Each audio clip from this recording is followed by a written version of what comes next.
Let's get more. There's lots to talk about this giant. We've been talking about it a lot this week. Stephen Hartley is a telecoms expert and joins me. Stephen, great to have you in the studio.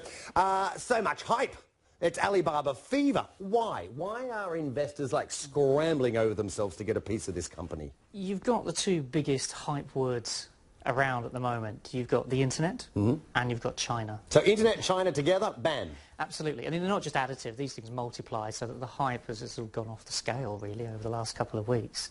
And if you look at the Chinese market, Alibaba has a very strong market share domestically. Is it 80% of everything purchased online, I think from memory, goes Absolutely. That's the figure that's being quoted. And when you consider that only about half of the population has access to the internet, the growth potential is enormous. It's interesting when you say that, because you still look at the numbers, and 600 million Chinese have access to the internet or on the internet, and the scope, as you say, goes beyond that. Can I ask you this? This is a company, and we've been breaking it down at the beginning of this week, like, who is Alibaba? But, you know, this is they've got their own versions of YouTube, Twitter, PayPal, Amazon, etc. I'm wondering if investors know what they're actually buying into.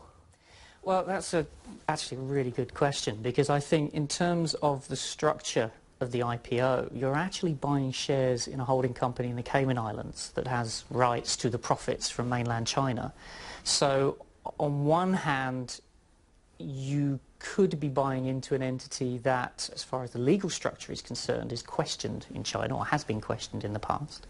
It's also worth going back a few years to when Alibaba hived off the Alipay element, which is the PayPal version, PayPal right? Right.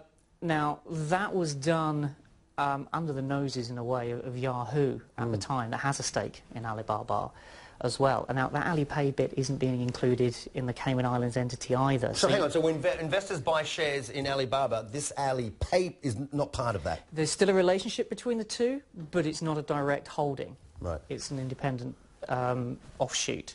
So in terms of investor risk, it is worth flagging up that you've got a holding company which, as a legal structure, is being questioned within China, and also some of the elements that are particularly valuable. Now, the PayPal equivalent, that Alipay, is incredibly powerful, not just in terms of the share that it has within the Chinese market, but also as it develops, because it starts becoming more and more akin to a financial services firm.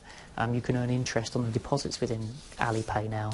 So if you think of the financial muscle that could afford, that's quite a significant part. Yeah, it sure is. Interesting stuff. We're waiting for that pricing later on this afternoon. We appreciate your time, Stephen. Thanks very much for joining me. Stephen Hartley.